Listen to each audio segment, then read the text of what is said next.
नमस्कार, मैं हूं आशीष त्रिपाठी आपके साथ न्यूज 18 मध्य प्रदेश छत्तीसगढ़ पर। शुरुआत बुलेटिन के इस वक्त की बड़ी खबर से। आज रात तक बंगाल की खाड़ी से शुरू हुआ रिमाल तूफान पश्चिम बंगाल के समुद्र तटों से टकरा सकता है और मौसम विभाग के मुताबिक इस दौरान 120 किलोमीटर प्रति घंटा की रफ्तार से हवाएं चल सकती हैं और तूफानी हवाएं, जिसकी वजह से समंदर में करीब 1.5 मीटर ऊंची लहरें उठ सकती हैं और इसे लेकर कोस्ट गार्ड्स की टीम को अलर्ट कर दिया गया है। रेस्क्यू टीम्स के साथ ही कई जहाजों को भी अलर्ट मोड पर रखा गया है। मौसम विभाग ने कोलकाता, हावड़ा, नादिया, पूर्वी मेदिनीपुर जिलों के लिए ऑरेंज अलर्ट जारी किया है और कई जगहों पर उड़ानों को रद्द कर दिया गया है। मछुआरों को 27 मई तक बंगाल की खाड़ी में नहीं जाने की चेतावनी दी गई है। जिन इलाकों में तूफान का ज्यादा असर दिख सकता है वहां एहतियात के तौर पर एनडीआरएफ की टीम्स को तैनात किया गया है। फिलहाल सेना और नेवी को अलर्ट पर रखा गया है। मौसम विभाग ने पश्चिम बंगाल के तटीय जिलों, दक्षिण और उत्तर 24 परगना के लिए रेड अलर्ट जारी किया है।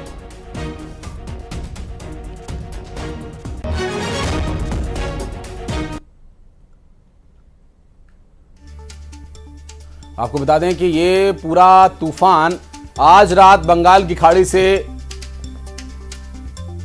तट से टकरा सकता है और मौसम विभाग के मुताबिक इस दौरान जो हवाएं चलेंगी उनकी गति 120 किलोमीटर प्रति घंटा की हो सकती है और तूफानी हवाओं की वजह से समुद्र में ऊंची लहरें भी उठ सकती हैं, जानकारी मिल रही है।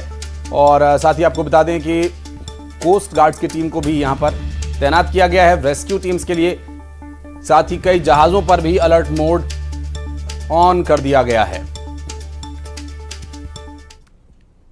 और ये सीरियल रेपिस्ट आवाज बदलने में माहिर है।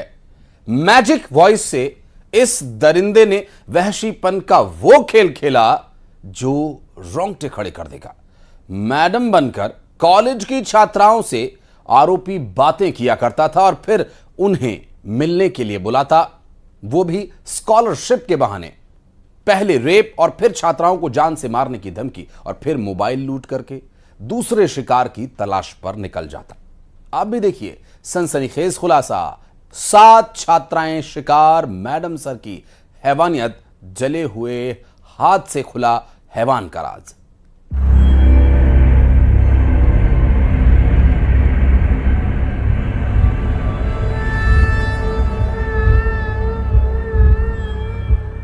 जिसने इस प्रकार का कृत्य किया है उसके हाथ नहीं है। हाथ मतलब जले हुए, बाद में पता लगा हाथ नहीं है, ऐसा कुछ किया।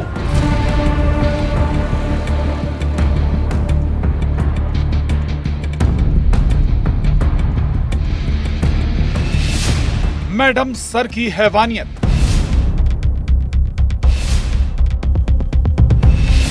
वो आवाज बदलने में माहिर।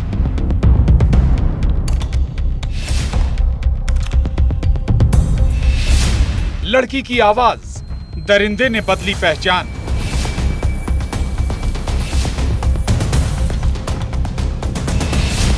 ऐप से वो बन गया मैडम। स्कॉलरशिप का जाल, वहशीपन की चाल।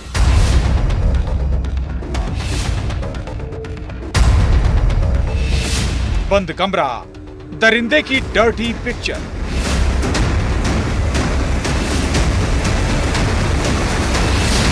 उसके टारगेट पर कॉलेज की छात्राएं।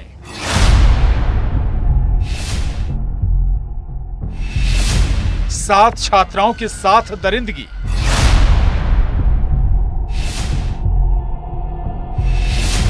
और कितनी लड़कियां शिकार।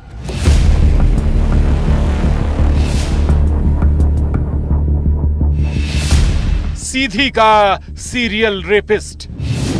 उसका चेहरा किसी भी लड़की को नजर नहीं आता, बस सुनाई देती तो इस दरिंदे की आवाज। लेकिन कॉल करते वक्त ये दरिंदा लड़के से लड़की बन जाता।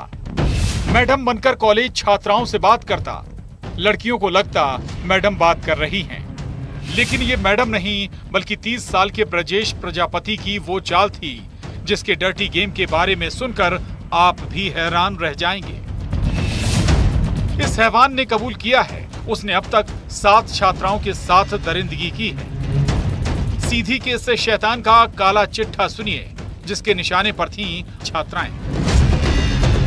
उसकी स्कॉलरशिप जो है वो एक महिला टीचर जो है वहाँ पर कॉलेज में है, वहाँ उसको जो है उनका नाम लेकर बुलाया गया और ये कहा गया कि मेरा लड़का जो है वो आपको डिग्री वहीं पर डिग्री में ही एक जगह है वहीं मिलेगा, वहाँ से मेरे को आपको मेरे घर लेके आएगा, तो मैं आपको स्कॉलरशिप के बारे में स्कॉलरशिप दे दूँगा।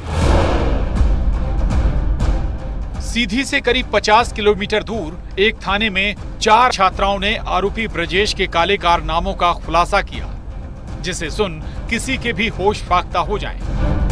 आरोपी ब्रजेश ने छात्राओं को जाल में फंसाने के लिए स्कॉलरशिप का बहाना बनाया। कैसे लड़कियां शिकार होती गईं, ये भी सुनिए। दरिंदे ब्रजेश ने इंटरनेट पर आवाज बदलने का तरीका सीखा, एक ऐप डाउनलोड किया जिससे वो बहरूपिया बना। लड़की की आवाज में छात्राओं से बातें करने लगा। जब उसको आश्वासन मिला है पूर्ण रूप से, तब वो महिला वहाँ पर गई युवती, और उसके पश्चात उसको ये लड़का लेकर निर्जन स्थान में लेके गया और उसके साथ में जो है बलात्संग करने की बात जो सामने आई। दरिंदे की डर्टी पिक्चर की ये पहली चाल थी। अब शिकार को अपने पास कैसे बुलाएं? लिहाजा छात्राओं को स्कॉलरशिप के कागज में गड़बड़ी होने की बातें करता, लेकिन मैडम बनकर उसके बाद छात्राओं को दस्तावेज लेकर अपने पास बुलाता। आरोपी ब्रजेश बेहद चालाक था, जो आवाज बदलने वाले ऐप से मैडम बन जाता। फिर बड़ी मैडम यानी आरोपी शिकार छात्रा को कहता वो काम में व्यस्त है, अपना बेटा भेज रही हूँ, उसके साथ आ जाना। ये बेटा कोई और नहीं बल्कि आरोपी खुद होता। पहले रेप, फिर लूट। शिकार का मोबाइल, टारगेट पर दूसरा शिकार।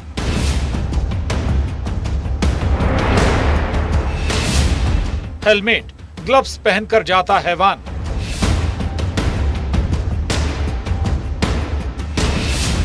सोलह मोबाइल बरामद और कितने राज। छात्रा स्कॉलरशिप के लिए कागजात लेकर जाती, लेकिन मैडम यानी इस बहरूपिये की असलियत देख हैरान रह गईं। इसमें ये ज्ञात हुआ कि ये ब्रजेश प्रजापति नाम का लड़का है और ये महिलाओं के नाम से जो है वो पुरुष खुद ही कॉल करता था और लड़कियों को बुलाता था। आरोप ब्रजेश की 2 शादी हो चुकी हैं। सीधी से करीब 10 किलोमीटर दूर जमोड़ी गांव के अमरवाह गांव का रहने वाला है। सवाल ये भी कि आखिर छात्राओं के मोबाइल नंबर इसे मिले कहां से? मैं अभी तक ऐसी 7 घटनाओं को खुद स्वयं स्वीकार किया है और अभी तक की शुरू में 2 पीड़िताएं आई थी, फिर उसके बाद 2 पीड़िताएं आई। इस प्रकार से 4 FIR जो है अभी तक दर्ज की गई है। दरिंदे की डर्टी पिक्चर कई महीने से बदस्तूर चालू थी। बदनामी के डर से लड़कियां खामोश रही, लेकिन एक लड़की ने हिम्मत दिखाई, तब हैवानियत का काला चिट्ठा खुलता गया। खुद आरोपी ने 7 छात्राओं के साथ दरिंदगी करना कबूला है। इस मामले में SIT का गठन किया गया है। आखिर और कितनी छात्राएं शिकार? सीधी में हरीश द्विवेदी के साथ bureau report, news 18, Madhya Pradesh, Chhattisgarh.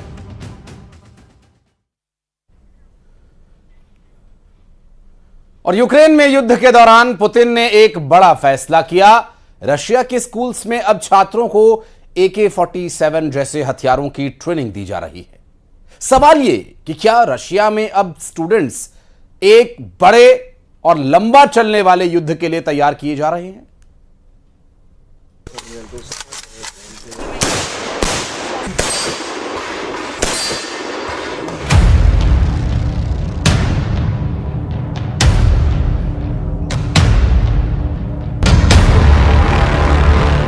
ये रूस में उत्तरी ओसेशिया है और यहां इस फायरिंग रेंज में बच्चे दुनिया के सबसे खतरनाक असॉल्ट राइफल चला रहे हैं। यूक्रेन से युद्ध के बीच में बच्चों को फायरिंग की प्रैक्टिस कराई जा रही है, लेकिन ये सब कुछ किसी खास इंतजाम से नहीं, बल्कि ये फायरिंग अब इनके स्कूल में पढ़ाई का हिस्सा है। राइफल और पिस्टल सब फायर करना सिखाया जा रहा है। Это легче стрелять. С автомата прицел труднее это делать, наводить. डेविड की उम्र 14 साल है। डेविड के लिए AK-47 जैसी राइफल चलाना मुश्किल है। उसे पिस्तौल चलाना आसान लगता है। ऐसे में बच्चे गलती करते हैं तो उनको सुधारा जाता है, और इसके लिए यहाँ एक से बढ़कर एक एक्सपर्ट आए हुए हैं। ऑर्डर सीधा मॉस्को से है कि अब एक एक स्कूल में हथियारों की ट्रेनिंग पक्की कर दी जाए। यूक्रेन में युद्ध के बीच स्कूलों में सब कुछ सिखाया जा रहा है, पिस्टल से लेकर राइफल और घायलों का ट्रीटमेंट। बच्चों को युद्ध के लिए पूरी तरह तैयार कर दिया गया है। Да, или все, чему вас учат. Это, во-первых, привить вам определенные навыки в любой обстановке, а второе, это все-таки коллективизм. Да? То есть работать, жить, и если придется воевать, выполнять свой воинский долг в коллективе. राइफल में मैगजीन कैसे लोड करनी है, पिस्तौल में गोलियां कैसे भरनी है, हथियारों को कैसे संभालना है, निशाना कैसे लगाना है, और अगर कोई घायल हो जाए तो गोलियों की बौछार के बीच से साथी फौजी को कैसे निकालना है। यानी रूस के स्कूलों में अब बेसिक मिलिट्री ट्रेनिंग दी जा रही है। रूस में 2022 के आखिर में ही स्कूलों के सिलेबस में बेसिक मिलिट्री ट्रेनिंग शामिल कर दी गई थी। रूस में 14 वर्ष से लेकर 50 वर्ष तक की आबादी, ये रूस की कुल जनसंख्या का 50% है। यानी कह सकते हैं कि पुतिन का फोकस है कि रूस में करीब 8 करोड़ लोगों को हथियारों की पूरी ट्रेनिंग मिलनी चाहिए। Разработали свою систему подготовки для школьников. Она включает в себя физическую, медицинскую и огневую подготовку. То есть это те навыки, которые понадобятся любому солдату, любому воину, независимо от того, в каких войсках он будет служить. Спасать, уметь пользоваться оружием и быть физически крепким, это должны абсолютно все. रूस की आबादी करीब 15 करोड़ है, और इस वक्त यूक्रेन के युद्ध को लेकर पूरे रूस का माहौल बहुत ज्यादा आक्रामक है। नेटो को लेकर रूस बहुत ज्यादा अलर्ट पर है। परमाणु युद्ध की ड्रिल भी लगातार की जा रही है। यानी रूस का दावा है कि एक एक बाशिंदा इस वक्त युद्ध वाले मोड में चल रहा है। अब बच्चों को दी जा रही ट्रेनिंग देखकर रूस के तेवर समझे जा सकते हैं। Уже будет опыт стрелять с пистолета, с автомата. По жизни будет легче, уже подготовлен будешь. Физически по военной технике. शीत युद्ध के दौरान रूस के स्कूलों में इस तरह की ट्रेनिंग दी जाती थी, लेकिन 80 के दशक में इस ट्रेनिंग को बंद कर दिया गया। अब सवाल है कि आखिर पुतिन ने क्या देखा जो स्कूलों में AK-47 पहुंचा दी? तो उसका जवाब है ये वीडियो। यूक्रेन के हमलों में रूस के सैनिकों को चुन चुन कर मारा जा रहा है। यूक्रेन के क्वाडकॉप्टर ड्रोन रूस के सैनिकों को ढूंढ ढूंढ कर मार रहे हैं। रूस के 2 सैनिक भाग रहे हैं। एक सैनिक छुपने के लिए जगह तलाश रहा है, तभी ऊपर से ड्रोन बम गिरता है। टारगेट साफ हो जाता है, या कहें कि उसके चीथड़े उड़ जाते हैं। एक बार फिर देखिए धमाका। ऐसा ही हमला एक और जगह होता है, तीसरी जगह भी होता है, और चौथा धमाका भी होता है। ऐसे क्वाडकॉप्टर को मारने के लिए रूस को अपने एस्ट्रेला जैसे एयर डिफेंस सिस्टम की मदद लेनी पड़ रही है। देखिए इसकी मिसाइल फायर होती है तो कैसे यूक्रेन का ड्रोन मारा जाता है।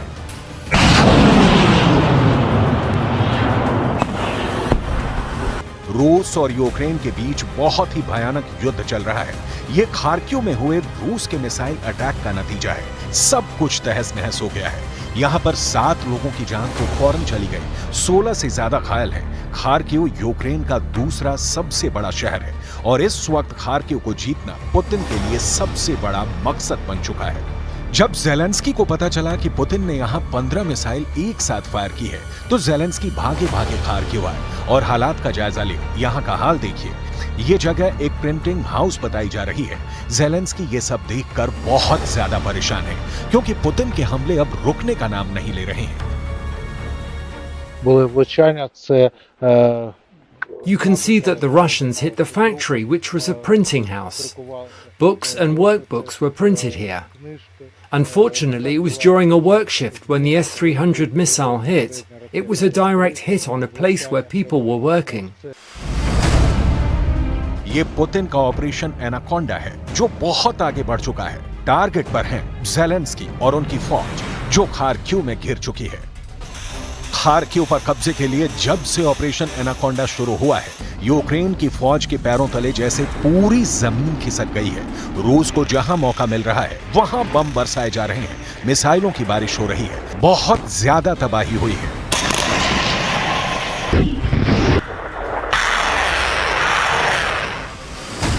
ऑपरेशन एनाकोंडा यानी ऐसा युद्ध जिसमें खार्किव को चारों तरफ से जकड़कर ज़ेलेंस्की की फौज का दम घोंट दिया जाए, यही पुतिन की सबसे खतरनाक रणनीति है, जिसमें सबसे बड़ा टारगेट तो यूक्रेन के राष्ट्रपति वोलोदिमीर ज़ेलेंस्की है। राजधानी कीव के बाद खार्किव का शहर उनका सबसे बड़ा किला माना जाता है। रूस के हमलों को कैसे काउंटर किया जाए, इसका जवाब आसान नहीं है। यूक्रेन की फोर्स लगातार खार्किव को बचाने की कोशिश कर रही है। इस वक्त सबसे ज्यादा जरूरत तोप के गोलों की है, जो यूक्रेन को नाटो के देशों से ही मिल सकते हैं, और ज़ेलेंस्की को उसी का बेसब्री से इंतजार है।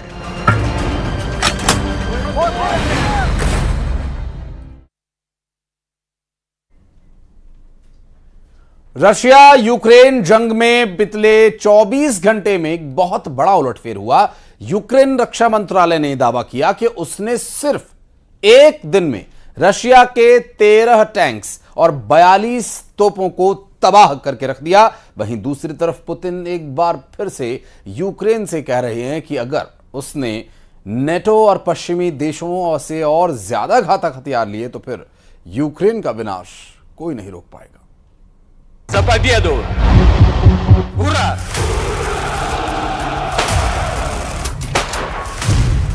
गुप्त हथियार से रूस की तबाही।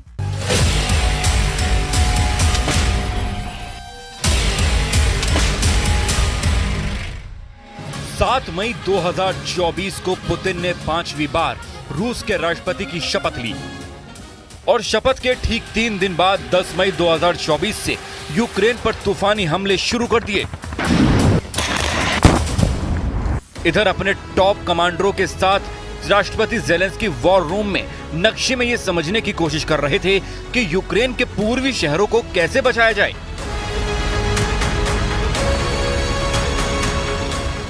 खासतौर से खार्किव शहर को, जो यूक्रेन का दूसरा सबसे बड़ा शहर है। जरा देखिए रूस ने 15 दिन के अंदर खार्किव का क्या हाल किया है। तबाह शहर, लाशों का अंबार और यूक्रेनी सैनिकों के ताबूत साबित कर रहे हैं कि पुतिन ने 820 दिन बाद सबसे बड़ा हमला यूक्रेन पर किया है।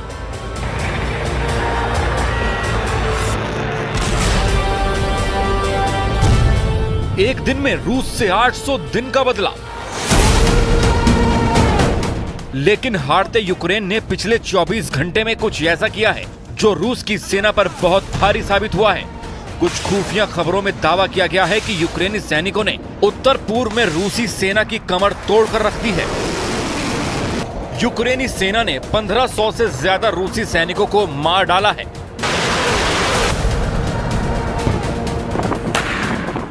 यूक्रेनी सेना जो दावे कर रही है वो हैरान करने वाले हैं। जरा देखिए कैसे यूक्रेनी रक्षा मंत्रालय के दावों के मुताबिक तूफानी हमला करने वाली रूसी सेना पर यूक्रेनी सेना ने सबसे घातक हमला किया है। यूक्रेनी सेना का दावा है कि महज एक दिन में रूस सेना के घातक हथियारों को बहुत बड़ी संख्या में यूक्रेन ने तबाह किया है। यूक्रेन की तरफ से ये नहीं बताया गया कि यूक्रेन ने किस हथियार से रूसी सेना के हथियारों को बर्बाद किया है, लेकिन इतना जरूर बताया है कि यूक्रेन ने एक खास हथियार से एक ही दिन में रूस की 42 तोपों को तबाह कर दिया, जबकि रूस के 13 घातक टैंक यूक्रेन ने उड़ाने का दावा किया है। वहीं रूस के 27 बख्तरबंद वाहनों को भी यूक्रेन ने नष्ट करने का दावा किया है। ये हमले यूक्रेन ने उत्तर पूर्व की तरफ तेजी से बढ़ रही रूसी सेना पर किए हैं।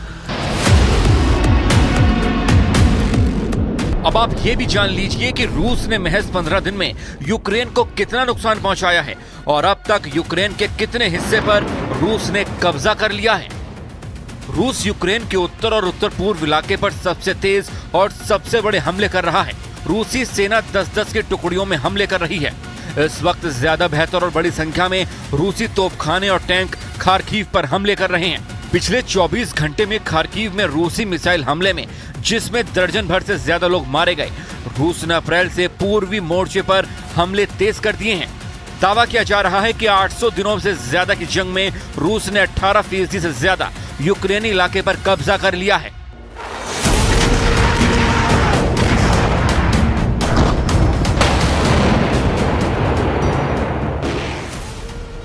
वहीं यूक्रेन का दावा है कि रूस के अब तक 5 लाख से ज्यादा सैनिक मारे गए हैं, जबकि 800 से ज्यादा दिन की जंग में 7,635 टैंक रूस के नष्ट हो चुके हैं। वहीं रूस की 14,775 बख्तरबंद लड़ाकू वाहन यूक्रेनी सेना ने उड़ा दिए हैं। यूक्रेन का दावा है कि उसके मिसाइल और एयर डिफेंस सिस्टम ने रूस के 356 लड़ाकू विमानों को तबाह कर दिया है। यूक्रेन तो यहाँ तक दावा कर रहा है कि वो रूस की 12,902 तोप और उसकी प्रणाली तबाह और बर्बाद कर चुका है। अब सवाल उठता है कि हारता यूक्रेन अचानक रूस पर ताबड़तोड़ हमले कैसे कर रहा है। भारी हथियार और फाइटर जेट्स को तरस रहा यूक्रेन भीषण पलटवार रूस पर कैसे कर रहा है? इसका जवाब है यूक्रेन का इलेक्ट्रिक वॉरफेयर और ड्रोन हमलों की ताकत, जो रूसी सेना पर कहर बनकर टूट पड़े हैं। जरा ये वीडियो देखिए। जमीन पर रूसी हमलों ने यूक्रेन के चिथड़े उड़ाकर रख दिए हैं। 5वीं बार रूस का राष्ट्रपति बनने के बाद से अचानक रूस के हमले यूक्रेन पर 5 गुना तेजी से हो रहे हैं। जानकारों के मुताबिक 24 फरवरी 2022 के बाद से पहली बार रूस ने इतने भीषण हमले किए हैं। यूक्रेन के राष्ट्रपति ज़ेलेंस्की तक मान चुके हैं कि इस वक्त खार्किव में रूस के हमले चारों तरफ से हो रहे हैं। रूस के फाइटर जेट और ड्रोन यूक्रेन में घुसकर हमले कर रहे हैं। जमीन पर टैंक, पैदल सेना, तोपखाना और रूसी रॉकेट आर्मी ने यूक्रेन सैनिकों की कमर तोड़कर रख दी है। हैरानी की बात यह है कि पिछले 48 घंटों में रूस ने समंदर से मौजूद अपनी पनडुब्बी से बुलावा बैलिस्टिक मिसाइल, जिसे RSM-56 से भी जाना जाता है, उससे भीषण हमले किए हैं। ये तस्वीरें साफ दिखा रही हैं कि रूस कितने भीषण हमले पिछले 24 घंटे से यूक्रेन के 5 इलाकों में कर रहा है। जरा इस वीडियो को भी देख लीजिए। रूस के भीषण हमले के बाद तबाह खार्किव के रिहायशी इलाके रूसी आग में जल रहे हैं।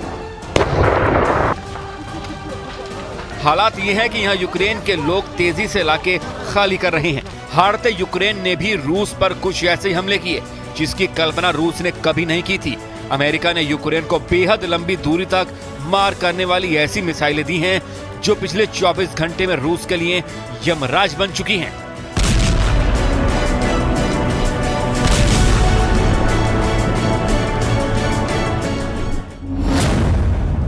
यूक्रेन ने रूस के कब्जे में मौजूद क्राइमिया पर लंबी दूरी वाली 8 ATACMS मिसाइलों से हमला किया है। क्राइमिया में हुए यूक्रेन ने इस हमले में रूस का स्पेस रडार स्टेशन तबाह हो गया है। यूक्रेनी समर्थकों ने दावा किया है कि रूस का एयर डिफेंस सिस्टम 8 ATACMS मिसाइलों को रोक नहीं पाया, जिसकी वजह से रूस के स्पेस रडार स्टेशन में मौजूद दर्जनों रूसी सैनिक मारे गए। 2014 से यूक्रेन के क्राइमिया पर रूस का कब्जा है, लेकिन पहली बार ऐसा हुआ है कि रूस पर यूक्रेन ने अमेरिका की ATACMS के जरिए घातक और भीषण हमला किया है। कुल मिलाकर यूक्रेन अब जंग के उस दौर में पहुंच चुका है जहां या तो यूक्रेन जीतेगा या फिर रूस पूरे यूक्रेन को तबाह कर देगा। और यार एक छोटे से ब्रेक के लिए बहुत जल्द लौटते हैं।